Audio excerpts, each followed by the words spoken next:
In this lesson, we'll have a look at using 3D layers to add depth and movement to photographs and illustrations, and then we'll hop into Photoshop to use a quick selection tool to split out different layers, and then finally back into After Effects to split out these layers in a 3D workspace to get that depth and movement in your photographs.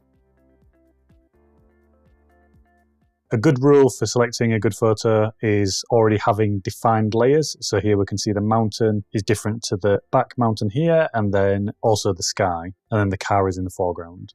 So I'll leave a link to this photograph in the resource section below, so feel free to go ahead and download that or use one of your own. So go File and Open.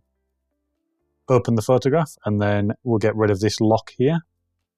I'm thinking of splitting this one into 4 layers, so the car could be the foreground, this mountain on the right, this mountain on the left, and then the sky. So we'll duplicate this by dragging it into here, and we'll do this 4 times.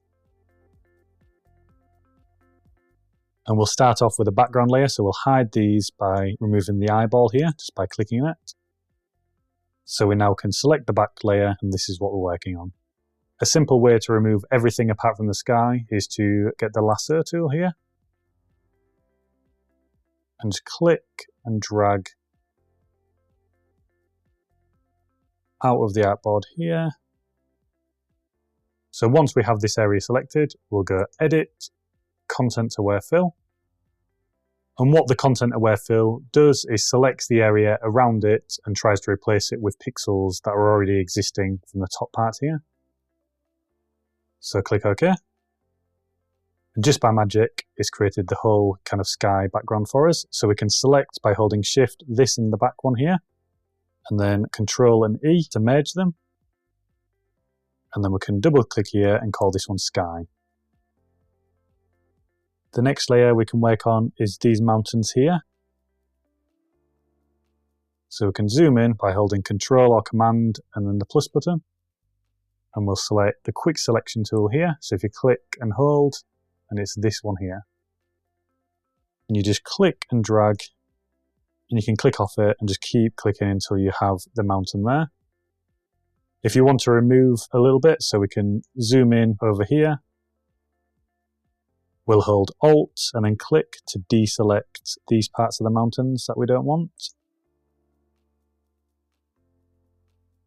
And then we need to keep these selected here. And this doesn't have to be exact, as we have some kind of grass or foliage in the foreground here, but that's okay. So we have this mountain selected, so we'll do the same again, Control and J. And then we can delete this one here. So again, we can use the Content Aware Fill to select and drag and create more content in this area, which is underneath.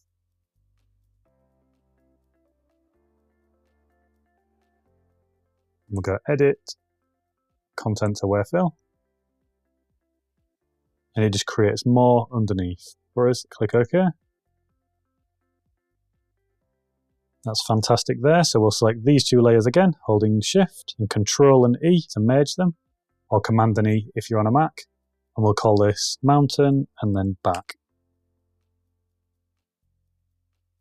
The next layer is this one over here, so we want the mountain in the front. And we use the lasso tool again, so if we select the car, as this is what we want to remove, Edit, Content Aware Fill, and the car's vanished. Click OK. Select both of these layers and Control and E to merge them. And then we'll go to our quick selection tool again and try and select all of this mountain area. And we want to deselect this part here by holding Alt again. And once we have this, we'll Control and J to duplicate it, and then delete this back layer, as we only want this mountain part here. And we'll call this Mountain Front. And then the final layer is the car at the front and all the foreground elements. So with the quick selection tool again, select around the car in this area.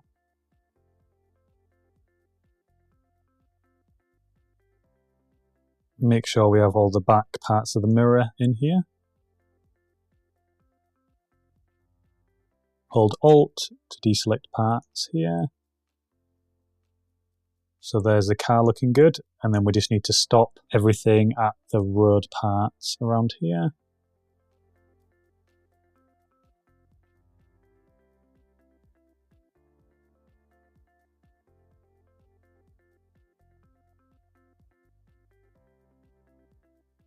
So this is roughly what we're after here. So we'll Control and J, and then we can delete the layer underneath. And now we have this car layer here. And don't worry about the little parts around because we're going to be scaling these layers later on. So we'll call this car. And now we have this as a separate layer. You can always hide the layers behind and maybe just tidy up little parts of this. So with the Erase tool here. And we can right click and bring the size of the brush up and just tidy up areas, or bring the softness of the brush down. If this is soft foliage, to get rid of the orange kind of bronzy rocks behind. We can tidy up this layer as well.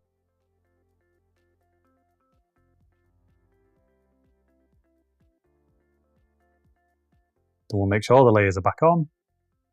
And we'll save this layer. We'll call this car. And make sure it's a Photoshop file here. Then we'll click Save. Click OK. So we'll jump into Adobe After Effects, and then we'll right-click, Import, File. Control and I is the shortcut. We'll select our car Photoshop file, and make sure to change footage to composition, retain layer sizes, so that all of the layers come in separately. Click Import. And we'll leave this as editable layers and click OK.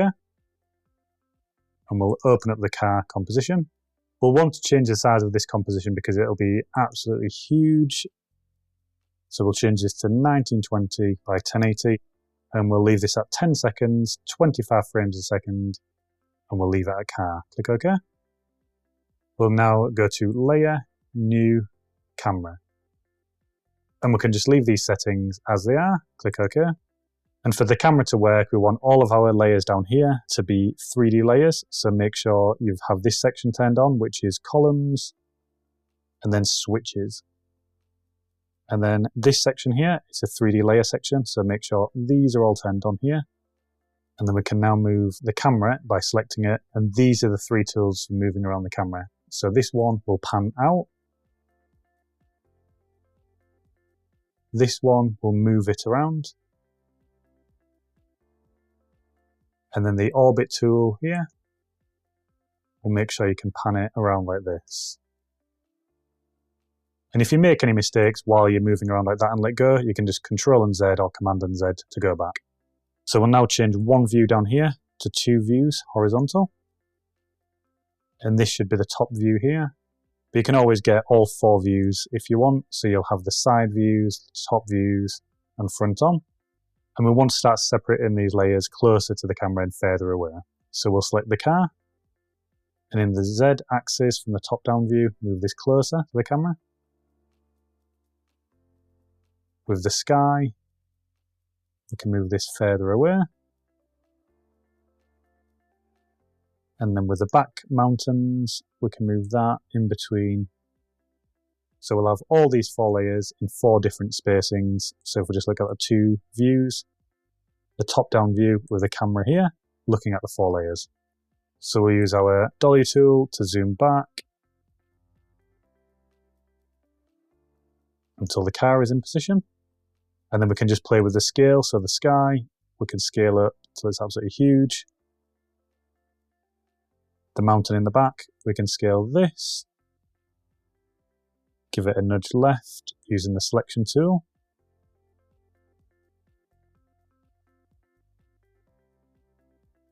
And the mountain in the front, we can scale that as well. So the shortcut for this is S on the keyboard.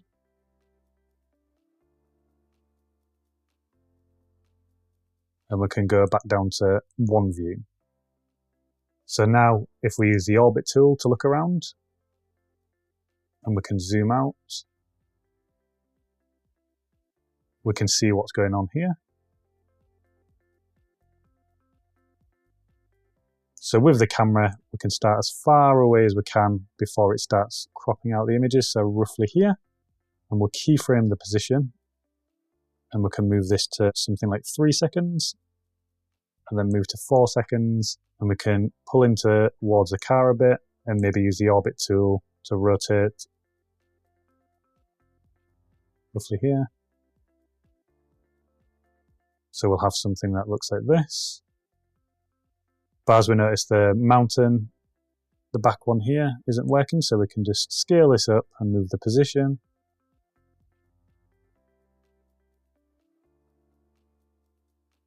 So that's looking cool. And to get a really good pan on this, maybe select both of these, keyframe velocity, and do our 80% to 20%, so it starts off super fast and then slows down as it zooms into the car. So that'll be cool.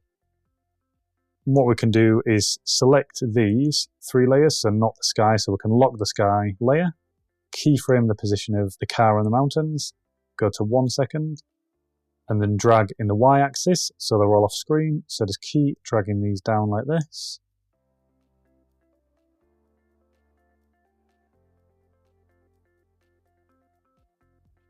And then we'll do the same with the keyframe velocity, 80 to 20. And then we can offset these, so we want the car to come in first. So roughly here. And then the front mountain, and then the back mountain there. So the car, then the mountains, and then it zooms in like this. And feel free to play around with this, so you can even add bits of text in, so we can select the type tool, type drive. We'll place this here, maybe just behind the front mountain, so it looks like it's set in the scene. Maybe give it a 3D layer as well. And then we can scale this up and move this into the correct position. And I've played with this font before, so you can just use Arial and the tracking at 700, so you can play with this. And now that you've turned this into a 3D layer, it fits in the scene perfectly.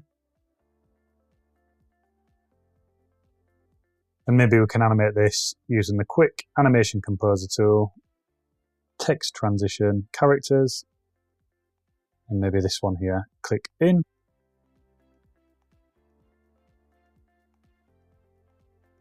We'll just drag this way, so as the images pop up, the different layers, the text will pop up as well.